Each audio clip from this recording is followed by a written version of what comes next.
ইমান এটা ভাল লগা নাই। কালি কালি ৰাতি হাৰিছোতো। এই ইমান এটা কালি হাৰটো মানে এতিয়ালৈকে হোৱা নাই, সোমোৱা নাই ভালকে এতিয়ালৈকে। সেইটোৱে অলপ মাথাত চলি আছে।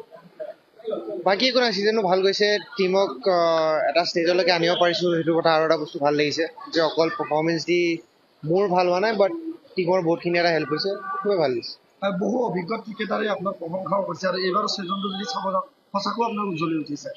বহুত এনেকুৱা ক্ৰিকেটাৰ মোক বেয়াও কৈছে ন, যোৱা বছৰ তাৰ আগৰ বছৰতে ভাইটি ভাল কোৱা বেয়া কোৱা মোৰ মাথাত ইমান নাই, বা মই ইমান সুধিও থকা নাই। বিকজ লাষ্ট ইয়েৰ এনেকৈ এয়াৰপৰ্ট আহিছিলোঁ অকলে, মই দেউতাৰ লগত গুচি গৈছিলোঁ। আজি অলপ বেলেগ আপোনালোক আহিছে, বেলেগ কোনে কি কয় কোনে কি নাই কোৱা তাৰ কথা মই বেছি ভাবি থাকা। কিন্তু অসমৰ প্ৰতিগৰাকী বাসিন্দাই আপোনাক লৈ গৌৰৱ কৰিছে, অসমীয়াসকলে আপোনাৰ লগত আছে।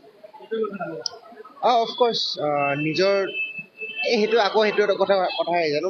মই যোৱা বছৰ নিজৰ অসমৰ মানুহৰ পৰা মই কথা শুনিছোঁ বা যেনেকুৱাই আহক, মই এইখিনি বস্তু গম পাইছোঁ। এতিয়া প্ৰেছ কনফাৰেঞ্চত মই এইটোৱে কথা কৈছোঁ যে মই জানো বহুতে লুক আপটো কৰি আছে, সৰু সৰু ল'ৰাই শিকিব চেষ্টা কৰি আছে বা ইনস্পায়াৰ হৈ আছে। সেইটো কাৰণে মই নিজে বহুত গৌৰৱিত যে ল'ৰাক ইনস্পায়াৰ কৰিব পাৰিছে, সৰু সৰু ল'ৰাক, আৰু চবকে এটা যে ড্ৰিম এটা দিব পাৰিছে যে আমিও খেলিব পাৰোঁ বা আমাৰ অসমৰ ল'ৰা খেলিব পাৰে। তাৰ বাহিৰে মই মানে পৰৱৰ্তী লক্ষ্য ইণ্ডিয়া আমি সকলো আশা ৰাখিছোঁ যে অসমবাসী ৰাখিছে যে আপুনি দিন হ'লেও তাতে পাব এই জেগাটো। ইণ্ডিয়া খেলিবলৈ ক্ৰিকেট খেলোঁ। IPL টো ভাল গৈছে, নেক্সট যি আহিব তাতো ভাল কৰিব চেষ্টা কৰিব, ইণ্ডিয়া যিমান জল্দি পাৰে খেলিব।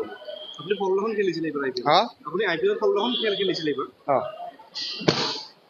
সকলোতকৈ বেছি ভাল কোনখন খেল খেলি ভাল লাগিল? আই থিংক 3 নম্বৰ এখনো দিল্লীৰ খেলা আছিলে, তাতে 3টা উইকেট গুচি গৈছিল পাৱাৰ প্লেত। কিন্তু মুম্বাইৰ লগত এখন মেচত 50 কিবা নট আউট আছিলোঁ।